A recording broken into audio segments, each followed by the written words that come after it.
नमस्कार, आप देख रहे हैं न्यूज़ 18 का डिजिटल प्लेटफॉर्म और मैं हूं आपके साथ सृष्टि शेखर। दिल्ली हाईकोर्ट द्वारा अरविंद केजरीवाल को जारी नोटिस ने कानूनी और राजनीतिक संग्राम छेड़ दिया है।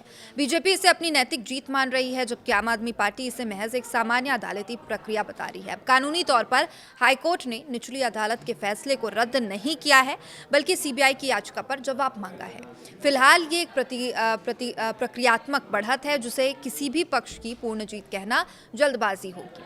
तो दिल्ली के कथित शराब घोटाले की तपिश अब निचली अदालत की दहलीज लांघकर दिल्ली हाईकोर्ट के गलियारों तक पहुंच गई है। हाईकोर्ट ने अरविंद केजरीवाल एंड कंपनी को नोटिस जारी करने के बाद सियासी महाभारत भी इसमें शुरू हो गई है। एक तरफ बीजेपी इसे केजरीवाल की नैतिक हार का डंका बता रही है, तो वहीं दूसरी तरफ आम आदमी पार्टी इसे महज एक कागजी खानापूर्ति करार देकर अपनी जीत का दावा कर रही है। अब कानून की तराजू पर क्या ये वाकई किसी की जीत है या सिर्फ एक लंबी कानूनी जंग की अगली किश्त है? क्या ये नोटिस केजरीवाल के लिए खतरे की घंटी है या सीबीआई की आखिरी कोशिश है? तो देखिए, इन्हीं कानूनी बारीकियों से इस हाई प्रोफाइल ड्रामे का असली सच समझने की कोशिश करते हैं।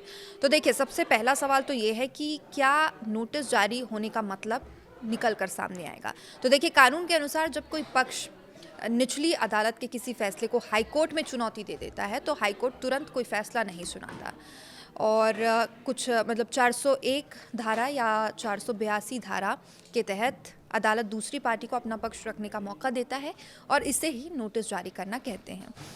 अब इसमें आम आदमी का पार्टी का पक्ष क्या है वो भी जान लीजिए। उनका तर्क सही है कि ये एक रूटीन प्रोसेस है, बिना केजरीवाल का पक्ष चुने हाईकोर्ट निचली अदालत के फैसले को पलट नहीं सकता है।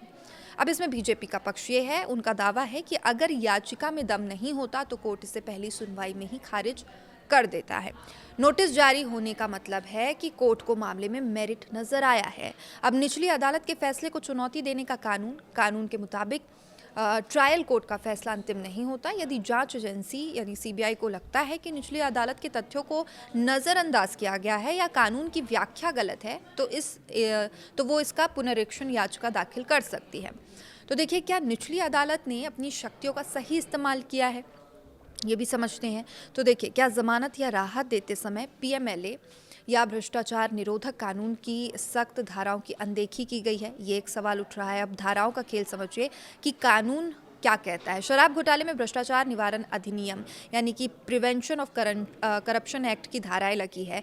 अब जब मामला सीबीआई का होता है तो जमानत की शर्तें वैसी हो जाती है जैसी सामान्य मामलों के में, लेकिन जब हाईकोर्ट ये देखता है कि क्या आरोपी जांच को प्रभावित कर सकता है, तो हाईकोर्ट ने ट्रायल कोर्ट के आदेश पर स्टे नहीं लगाया है, सिर्फ जवाब उनसे मांगा है। अब कानूनी नज़र में जब तक पिछला आदेश रद्द नहीं होता, आरोपी को मिली राहत इसमें प्रभावी रहती है। तो देखिए, निष्कर्ष अगर कंक्लूजन की इसमें बात करें तो जीत या हार का फैसला तो अभी दूर दूर तक कहीं दिखाई नहीं देता। कानूनी रूप से इसे किसी भी की पूरी तरीके से जीत नहीं कहा जा सकता। अब ये आम आदमी पार्टी की जीत तब होती जब हाईकोर्ट याचिका को मेंटेनेबल ना मानकर पहले ही दिन खारिज कर देता।